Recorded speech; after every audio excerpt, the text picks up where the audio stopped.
Hello, Director of POLIMODA, and this is the third class of three-class series.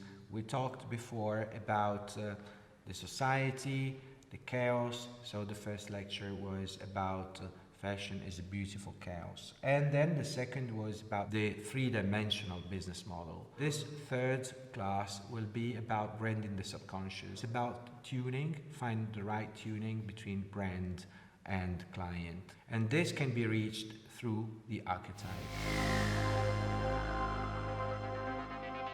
Our brain has a part that is ancient, and this part is more instinctive, and it's what we call and refers to archetypes. If you are able as a brand to tune with this part in the client's brain, then you connect beyond the functionality of a brand, beyond the functionality of a product and sets of products, beyond the distribution, basically at primary level. Because of this reason, for branding the subconscious, you need to know about the human. It's not about economics, it's knowing about how humans express themselves. As a tool for fashion branding, the archetype is a personified symbol. So it's a figure, it's a person, it's a persona, and it's a personality. So both the brand and the client have one. After years of study and fieldwork, I came up with a specific archetype wheel for fashion that obviously can be interpreted and expanded. Looking at the origins of the humankind and the first groups of primates, the first and most important archetypes are the lover for reproduction and the warrior. When we talk about a warrior, we should ask ourselves which kind of warrior. It can be a hero, it can be a warrior against other warriors, it could be a defensive warrior, and it could be a warrior in the sense of traveling and conquering territories. So many different kinds, and also fashion. Like, for example, we have a brand like Louis Vuitton who is conquering territories with the retail system. We have Prada, for example, another ruler, another warrior, trying to rule the society and the industry of fashion with a cultural performance.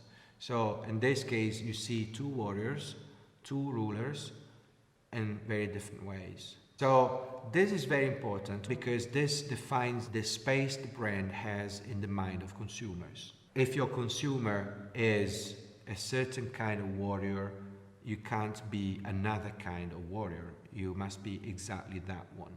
In conclusion, branding the subconscious as a method is much more intricate and complex than what I explained now, for sure.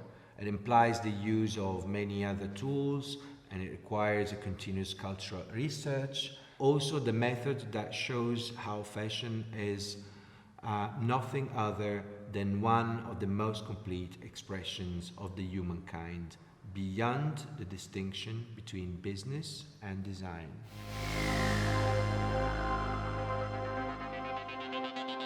Where is the main difference between traditional marketing and branding, especially branding the subconscious?